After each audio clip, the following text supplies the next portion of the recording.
तो स्वागत है आपका विनर्स एकेडमी प्रयागराज में। मैं समीर शुक्ला। आज हम लोग कीपिंग क्वाइट के स्टैंजा बेस्ड क्वेश्चन और आंसर्स को करेंगे। आपको पता है ये 6 नंबर का आएगा आपके पूरे पेपर में। तो आपको एक 5 लाइन की पोयम दी जाएगी, 4 लाइन की, जिसमें आपको उसके से रिलेटेड 3 क्वेश्चन दिए जाएंगे।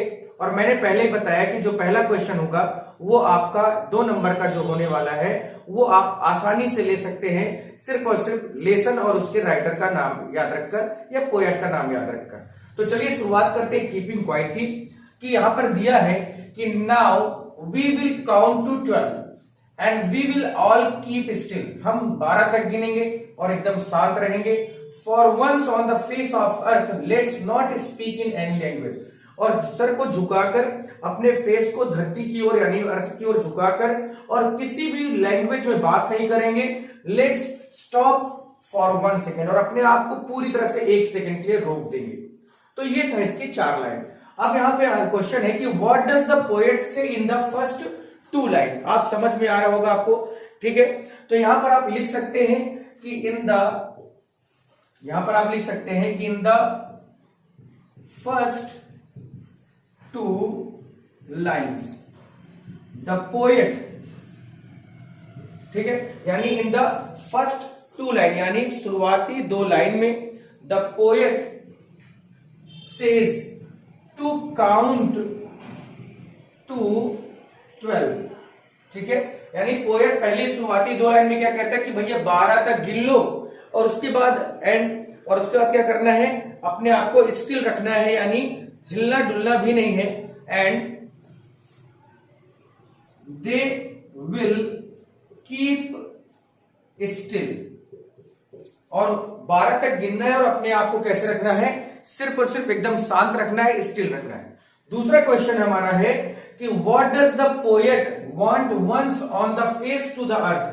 पोएट जो अपने सर को यानी फेस को जो है अर्थ की तरफ क्यों करवाना चाहता है एक बार।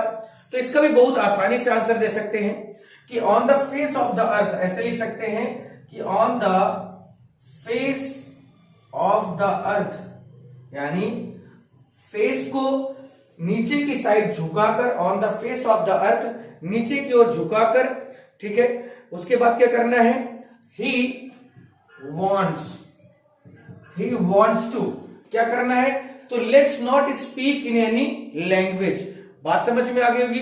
ही wants not to speak in any language, यानी वो कहते हैं कि अपने सर को झुकाओ किधर, जमीन की ओर, और किसी भी भाषा का यूज हमें नहीं करना है। लैंग्वेज वंस, ये हो गया। नेक्स्ट है कि name the poem and poet of these lines. तो भाई सीधी सी बात है कि the name of the poem is keeping quiet, QUIT, quite, ठीक है। इसको आप इन्वर्टेड कॉमा में रख दें तो अच्छा रहेगा। And the poet name is क्या है, पैब्लो नेरूदा। ये लीजिए आपका 6 नंबर तैयार। अगर आपके पेपर में इस लेसन से आएगा तो यहां पर आप इसको रख सकते हैं, यानी ये 6 नंबर आपका तैयार हो जाएगा, ठीक है। तो इसके जो इंपॉर्टेंट, क्योंकि बड़ा सा चैप्टर है तो इसके इंपॉर्टेंट स्टैंजा को ही मैं रख रहा हूं जो आपके पेपर में आने के चांसेस हैं, उन्हीं की बात मैं करूंगा। तो चलिए एक दूसरा स्टैंजा देखते हैं हम लोग आगे बढ़कर। तो चलिए हमारे लास्ट में एक और देखते हैं क्या है कि perhaps the earth can teach अस। यानी जब इसमें पूरे वार की बात होती है और तमाम तरह की बातें हैं, इसका पूरा आप चैप्टर पढ़ लीजिए जिससे आपको इसकी सही हिंदी समझ में आ जाए और आप इसका सही आंसर लिख सके अपने से भी। तो परहैप्स शायद अर्थ कैन टीच अस, पृथ्वी हमें सिखा सकती है। As when everything seems dead, जब हर चीज खत्म हो रही होगी तो पृथ्वी हमें सिखा सकती है, जीना सिखा सकती है। And later proves to be alive. Now I will count up to 12। अब मैं 12 से ऊपर तक गिनूंगा। एंड यू कीप क्वाइट, तुम शांत रहना। एंड आई विल गो, और मैं चला जाऊंगा, ठीक है। अब पहले क्वेश्चन यहाँ के इसका कि who can teach us and when. तो earth can teach us when everything seems dead, यानी अर्थ हमें सिखा सकती है क्या सिखा सकती है या बता सकती है? कब? व्हेन एवरीथिंग सीम्स डेड, जब हर चीज अपने आप में क्या होगी, खत्म होती हुई दिख रही होगी, तभी अर्थ हमें सिखा सकती है। दूसरा क्वेश्चन है कि what would be proved later and how, क्या चीज प्रूव्ड होगी और क्या कैसे होगी? तो यहां पर आप लिख सकते हैं कि लेटर, यहां आंसर लिखेंगे, ठीक है, आंसर लिखेंगे कि लेटर, ठीक है, लेटर का अर्थ, अब यहां पे देखिए पूरा आपको लिखना है what would be proved later and how, ठीक है। तो लेटर एवरीथिंग सीम्स टू, देखिए पूरा आपको लिखना है कि एवरीथिंग सीम्स, यहां पर पूरा लिखना है, ठीक है। ये आप इसको ऐसे लिख सकते हैं कि everything would be proved,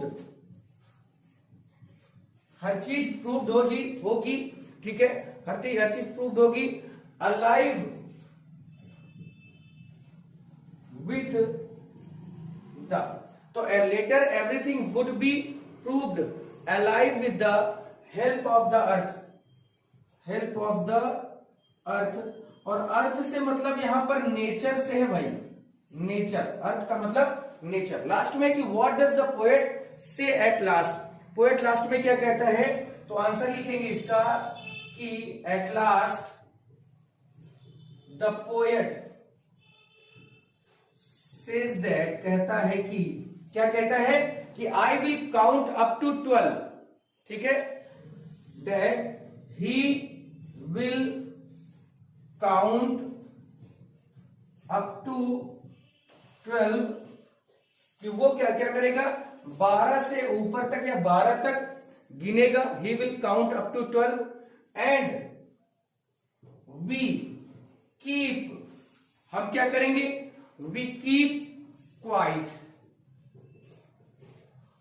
and he will go. तो ये था, देखिए ये इसके मोस्ट इंपॉर्टेंट क्या थे भाई, मोस्ट इंपॉर्टेंट इसकी पूरा ये स्टैंजा था। मुझे जो लगा कि इसमें सिर्फ पहला और लास्ट वाला ही आ सकता है, बाकी और आप अपने से भी तैयार करने की कोशिश करें, जिससे आपको सारी चीजें, एक दो आप अपने से भी लिख लें, जिससे आपको सारी चीजें क्लियर हो जाए। ये था आपका पूरा कीपिंग क्वाइट। इसके अलावा इसका मैं एक वीडियो और दूंगा जिसमें और कुछ अगर इंपॉर्टेंट होता है। वैसे तो देखिए एक इसके टोटल 6 स्टैंजा है जो इंपॉर्टेंट, मतलब सब मिला के 6 स्टैंजा है, लेकिन बात यहां पर सिर्फ किसकी मैंने की, सिर्फ 2 की, 6 में से 2 रखा।